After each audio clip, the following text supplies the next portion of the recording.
ഷൈജു കൂടി ചേരുന്നുണ്ട്. ഷൈജു, എപ്പോഴാണ് വൈദ്യപരിശോധനയാണ് ഇനി അടുത്ത നടപടി? അതിനുശേഷം ജയിലിലേക്ക് എത്തിക്കും, പാലാ ജയിലിലേക്ക് എപ്പോഴായിരിക്കും കൊണ്ടുവരിക? അതിനുശേഷമുള്ള നടപടികൾ എന്തൊക്കെയാണ്?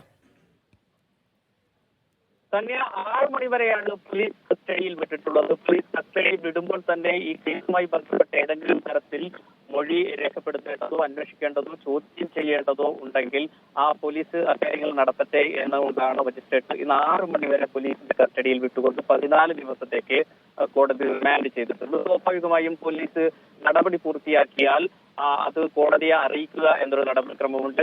ഈ പ്രതിയെ വേണമെങ്കിൽ കോടതിയിൽ നേരിട്ട് പ്രൊഡ്യൂസ് ചെയ്യാം, അതല്ല എങ്കിൽ കോടതിയെ അല്ലാതെ അറിയിക്കാം. എന്ത് മാർഗമാണ് സ്വീകരിക്കുന്നതെന്ന് നമുക്കറിയില്ല. പക്ഷേ അതിനുശേഷം വൈദ്യപരിശോധന, സാധാരണ ജയിലിൽ കൊണ്ടുപോകുന്നതിന് മുമ്പും വൈദ്യപരിശോധനയുള്ള നടപ്പ് രീതിയുണ്ട്. അത് ആ വൈദ്യപരിശോധന, പ്രത്യേകിച്ച് PC ജോർജിന് ആരോഗ്യ പ്രശ്നങ്ങൾ ഉള്ളതുകൊണ്ടുകൂടി ആ വൈദ്യപരിശോധന ഉണ്ടാകും.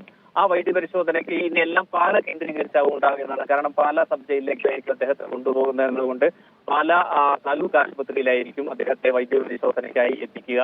അതിനുശേഷം പാലാ DYSP ഓഫീസിൽ എത്തിക്കും. DYSP ഓഫീസിൽ എത്തിച്ചതിന് ശേഷം പാലാ സബ് ജയിലിലേക്ക് മാറ്റും. 14 ദിവസത്തേക്കാണ് പാലാ സബ് ജയിലിലേക്ക് റിമാൻഡ്. ശരി, ഷൈജുവിലേക്ക് വരാം. ജോസി വീണ്ടും ചെയ്യുന്നുണ്ട്. ജോസി, പ്രധാനമായും പ്രോസിക്യൂഷന്റെ വാദങ്ങൾ എന്തൊക്കെയായിരുന്നു? അതായത് ഇത് ഒരു തരത്തിൽ ഇത്ര വിദ്വേഷം ഉണ്ടാക്കുന്ന, സമൂഹത്തിൽ വിദ്വേഷം പരത്തുന്ന ആളുകൾക്കെതിരെ ഒരു നടപടിയിലേക്ക് കടക്കുന്നത് വലിയ മാതൃകാപരമായിട്ടുള്ള കാര്യം കൂടിയാണ്. കോടതി ഈ വിഷയത്തിൽ എങ്ങനെയാണ് നിരീക്ഷണം നടത്തിയത്? PC ജോർജിനെ കസ്റ്റഡിയിൽ വേണം, കൂടാതെ ജാമ്യം നൽകരുത് എന്നുള്ള കാര്യമായിരുന്നു പ്രധാനമായും പ്രോസിക്യൂഷൻ ഉന്നയിച്ചിരുന്നത്. മുൻകാല കേസുകളുടെ പശ്ചാത്തലം കൂടി കോടതിക്ക് മുൻപിൽ പ്രോസിക്യൂഷൻ അവതരിപ്പിച്ചു.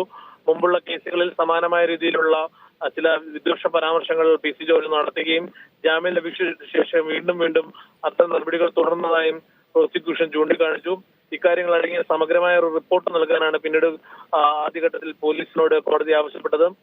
മുൻകാല കേസുകൾ, അതായത് വെണ്ണലയിലെയും തിരുവനന്തപുരത്തെ അടക്കമുള്ള കേസുകളിലെ റിപ്പോർട്ട് പോലീസിൽ നിന്ന് വാങ്ങി പരിശോധിച്ച ശേഷമാണ് PC ജോർജിനെ ജാമ്യം നിഷേധിക്കുകയും പോലീസ് കസ്റ്റഡിയിൽ വിടുകയും ചെയ്തത്. എന്തായാലും പോലീസ് കസ്റ്റഡിയിൽ വിട്ടപ്പോൾ തന്നെ ഒരു വൈദ്യപരിശോധന പൂർത്തിയാക്കിയിരുന്നു. ഇനിയിപ്പോൾ ജയിലിൽ പോകുന്നതിന് മുമ്പുള്ള വൈദ്യപരിശോധനയ്ക്കായാണ് ഇപ്പോൾ പാലാ താലൂക്ക് ആശുപത്രിയിലേക്ക് എത്തിച്ചിരിക്കുന്നത്. എന്തായാലും പാലാ താലൂക്ക് ആശുപത്രിയിലെ വൈദ്യപരിശോധനയ്ക്ക് ശേഷം DYSP ഓഫീസിലേക്ക് കൊണ്ടുപോകുമെന്നാണ് അറിയുന്നത്. മുൻപ് ഈ കേസുമായി ബന്ധപ്പെട്ടുകൊണ്ട് പ്രതിഭാഗം പ്രധാനമായും പറഞ്ഞിരുന്നത് ഇതൊരു നാക്കുപിഴ മാത്രമാണ്. ഇത്തരത്തിലുള്ള നാക്കുപിഴ സംഭവിച്ചപ്പോൾ തങ്ങൾ ക്ഷമാപണം നടത്തിയതാണ്, ഒരു വിഭാഗത്തെ വേദനിപ്പിക്കുന്നതിന് വേണ്ടിയുള്ള പ്രതികരണമായിരുന്നില്ല എന്നതാണ് PC ജോർജിന്റെ അഭിഭാഷകൻ ഹൈക്കോടതിയിലും സെഷൻസ് കോടതിയിലും അതോടൊപ്പം തന്നെ ഇന്ന് പാലാ മജിസ്ട്രേറ്റ് കോടതിയിലും സമാന നിലപാടാണ്.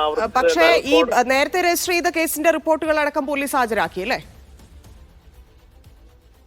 തീർച്ചയായും തന്നെ വെണ്ണലയിൽ ഒരു വിവാദ പ്രസംഗം, അതുപോലെ തിരുവനന്തപുരത്ത് നടത്തിയ വിദ്വേഷ പ്രസംഗം എന്നിവയടക്കമുള്ള കേസുകൾ കോട്ടയം പോലീസ് സ്റ്റേഷനിലും പാലാരിവട്ടം പോലീസ് സ്റ്റേഷനിലും രജിസ്റ്റർ ചെയ്ത കേസുകളിലാണ് ഇത്തരത്തിലുള്ള മുൻപ് ജാമ്യം ലഭിച്ചത്.